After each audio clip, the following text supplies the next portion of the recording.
ഈ ജോലിയിൽ തിരിച്ചുപോക്ക് എന്നൊന്നില്ല. ഇവിടെ തെറ്റും ശരിയുമില്ല. മനുഷ്യനിർമ്മിതമായ നിയമങ്ങൾക്ക് പ്രസക്തിയില്ല. നിലയില്ല വെള്ളത്തിൽ തുഴഞ്ഞു നിൽക്കുന്നവനാണ് നിലനിൽപ്പ്. തുഴച്ചു നിർത്തിയാൽ അടുത്ത നിമിഷം ബല അവിടെ നിന്ന് നിർത്തും.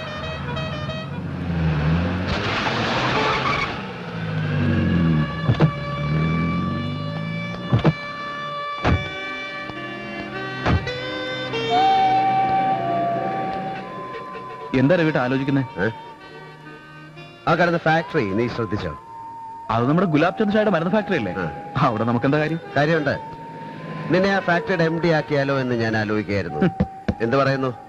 ഷായുടെ ഫാക്ടറിയുടെ MD എന്നെ? ആ, കേൾക്കാൻ നല്ല സുഖമുണ്ട്. അനുഭവിക്കുമ്പോഴും രവിയേട്ടൻ പറയുന്ന ഏത് തമാശയും എനിക്കിഷ്ടമാണ്. നീ പറഞ്ഞ ഈ തമാശ എനിക്കും അങ്ങ് സുഖിച്ചു. വണ്ടി എടുക്ക.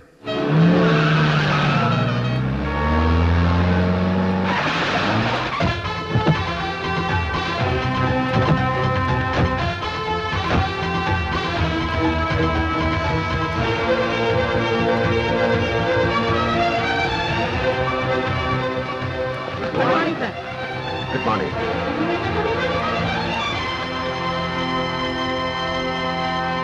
മാറി വന്ന മന്ത്രിസഭയും പുതിയ തൊഴിൽ നിയമങ്ങളും സംസ്ഥാനത്തെ വ്യവസായങ്ങളെ എങ്ങനെ ബാധിക്കുന്നു എന്ന് നമ്മൾ നോക്കിക്കാണേണ്ടിയിരിക്കുന്നു. കേരളത്തിലെ തൊഴിൽ രഹിതർ പല നിറമുള്ള കൊടികളുടെ കീഴിലായി ചിന്നിച്ചിതറി കിടക്കുകയാണ്. രാഷ്ട്രീയക്കാരുടെ നിലനിൽപ്പിന് വേണ്ടിയുള്ള ഒരു വൃത്തികെട്ട കളിയാണിത്. മാറ്റത്തിന്റെ പ്രതീകമാവേണ്ട യുവതലമുറ അസംഘടിതരാണ്. കലാലയ ബിരുദമല്ലാതെ മറ്റൊന്നും കൈവശമില്ലാത്ത ഇവർ വിശക്കുമ്പോൾ മുദ്രാവാക്യങ്ങൾ കുത്തിനിറച്ച പ്ലക്കാർഡുകളുമേന്തി തെരുവോരത്ത് നിന്ന് അലറി വിളിക്കുകയാണ്. മുണ്ട് മുറുക്കിയെടുത്ത് മണ്ണിൽ പൊന്നു വിളയിക്കാൻ അവർക്കറിയില്ല. വൈറ്റ് കോളർ ജോലി അന്വേഷിച്ച് അവസാനം മയക്കുമരുന്നുകളിൽ അഭയം തേടുന്നവർ, കൊള്ളപ്പലിശയ്ക്ക് കടം വാങ്ങി കച്ചവടത്തിൽ മുടക്കിയിട്ട് മടക്കിക്കൊടുക്കാൻ നിവൃത്തിയില്ലാതെ മരണത്തിൽ മുഖമൊളിക്കുന്നവർ, ജീവിച്ചു കൊതി തീരാത്ത കുഞ്ഞുങ്ങളുടെ ചുണ്ടിലേക്ക് അമ്മിഞ്ഞ പാലിന് പകരം വിഷം ചുരത്തേണ്ടി വരുന്ന പാവപ്പെട്ട അമ്മമാരുടെ ഗതികേട്. ഇതിനെല്ലാം നേരെ നമ്മളെ പോലുള്ളവർ കണ്ണടയ്ക്കാൻ പാടില്ല. ഭരണകൂടങ്ങൾ മാറി മാറി വന്നാലും മാറ്റങ്ങളോടുള്ള കാഴ്ചപ്പാടിൽ മാത്രം മാറ്റമില്ല. നമ്മൾ കൂടുതൽ ഊന്നൽ കൊടുക്കേണ്ടത് മെഡിസിനിലും ഇൻഫർമേഷൻ ടെക്നോളജിയിലുമാണ്. ഐടിയിലൊരു താൽക്കാലിക മാന്യം ഞാൻ പ്രതീക്ഷിക്കുന്നു.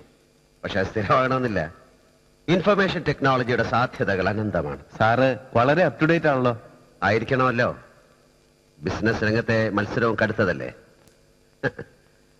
പക്ഷെ ഗുലാബ് ചന്ദ് ഷായുടെ കമ്പനിയോട് എനിക്കിഷ്ടം തോന്നാൻ മറ്റൊരു കാരണം കൂടിയുണ്ട്. അസംസ്കൃത വസ്തുക്കൾ എന്ന പേരിൽ മറ്റ് സ്റ്റേറ്റുകളിൽ നിന്നും രാജ്യത്തിന് പുറത്തു നിന്നും വരുന്ന കെമിക്കൽ പൗഡറുകൾ ഗുലാബ് ചന്ദിന്റെ ഫാക്ടറിയിൽ മിക്സ് ചെയ്ത് ഗുളികകളായി മാറ്റുമ്പോൾ അത് മയക്കുമരുന്നുകളാകുന്നു. ഇത് അത്ഭുതമായിരിക്കുന്നല്ലോ. ഇത് അയാളുടെ മകൻ രമണിക്കിന്റെ കണ്ടുപിടുത്തമാണ്.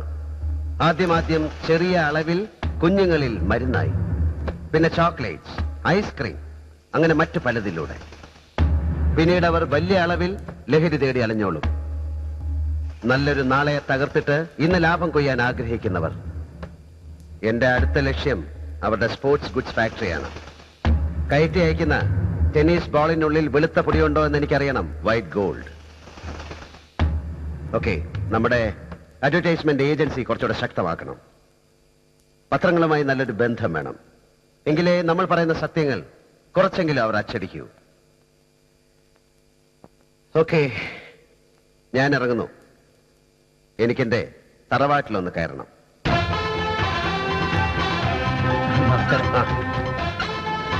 നമസ്കാരം.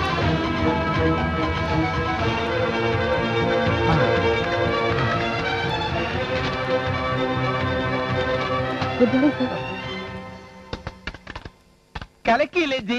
തട്ടുംപുറം ബാർ സാധാരണക്കാരന്റെ അക്ഷയപാത്രമായി മാറിക്കഴിഞ്ഞു. മിതമായ വില, ഒരു മില്ലി പോലും കുറയാത്ത അളവ്. അതെന്നും അങ്ങനെ തന്നെ ആയിരിക്കും. ആ അസിസ്റ്റന്റ് എക്സൈസ് കമ്മീഷണർ ആളിത്തിരി കുഴപ്പക്കാരനാ. എന്തു പറ്റി? നമ്മുടെ ബാറിനുള്ള ലിക്കറിന്റെ കോട്ട അയാൾ എന്തിനാ പിടിച്ചു വയ്ക്കുന്നേ?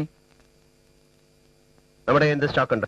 R20, G25, W40, BE100, BRA 75. ബ്രായോ എല്ലാത്തിനും ഷോർട്ട് ഫോമാ. ബ്രാ ഫോർ ബ്രാൻഡി. അറിയില്ല. ഇങ്ങനെ പോയാൽ നമുക്കിട്ട് പണിയുന്നവനിട്ട് പണി കൊടുക്കാൻ ഒരാളുടെ സഹായം നമുക്ക് വേണ്ടി വരും. തെമ്മാടിത്തരത്തെ തെമ്മാടിത്തരത്തിലൂടെ തന്നെ നേരിടണം. റയർ മിക്സിംഗിലൂടെ ഏത് ബ്രാൻഡും ഉണ്ടാക്കാൻ കഴിയുന്ന ബ്ലെൻഡർ വാസു. വந்தாച്ച്. രവിക്കുഞ്ഞിന് എത്ര കോട്ട് വേണം? കോട്ടല്ല ചേട്ടാ, കോട്ട. അറിയാം, കോട്ടായുടെ പുതിയ വെർഷനാണ് കോട്ട്. ഓ. ഇതിനൊന്നും കമ്മീഷണറെ അസിസ്റ്റന്റിനെ ഒന്നും താങ്ങേണ്ട ഒരു കാര്യമില്ല. ഏത് ബ്രാൻഡ് വേണം? വിസ്കി, ബ്രാൻഡി, റാം, എപ്പ ബ്ലെൻഡ് ചെയ്തെന്ന് ചോദിച്ചാൽ മതി. Ethyl alcohol can be converted to ethyl alcohol under certain pressure. For example, അടങ്ങ് വാസു, ആവേശം കുറയ്ക്കേ. വാസുവിന്റെ ടാലന്റ് തെളിയിക്കാനുള്ള ഒരു സമയം സമാഗതമായി എന്ന് എന്റെ മനസ്സ് പറയുന്നു. ഇപ്പോൾ ഒഴിക്കാലോ? കിണ, ജി നാളെ നീ ആ AC അവസാനമായി ഒന്നുകൂടെ കാണണം. ജി. നമുക്ക് സാങ്ഷനായ കോട്ടായാൽ തടയേണ്ട ഒരു കാര്യമില്ല. കിണ്ണനല്ല, ഇനി രവിക്കുഞ്ഞ് തന്നെ നേരിട്ട് എന്ന് ചോദിച്ചാലും അയാൾ കോട്ട് മനഃപൂർവ്വം വെച്ച് താമസിപ്പിക്കും. ഷായെ ലേലത്തിൽ മലർത്തിയടിച്ചതിന്റെ പക ആ തുരപ്പൻ കമ്മീഷണർ മറക്കുമെന്നാണോ വിചാരം? അല്ല ജി, അയാൾക്കിട്ട് രണ്ടെണ്ണം പൊട്ടിച്ചാലോ? തലയിരിക്കുമ്പോ ബാലാണില്ല. എന്തായാലും കിണ്ണനൊന്ന് പോയി വരട്ടെ. സഹിക്കാവുന്നതിന്റെ പരമാവധി സഹിക്കാം. പക്ഷെ ഒരു ലിമിറ്റ് കഴിഞ്ഞാലേ. വസു,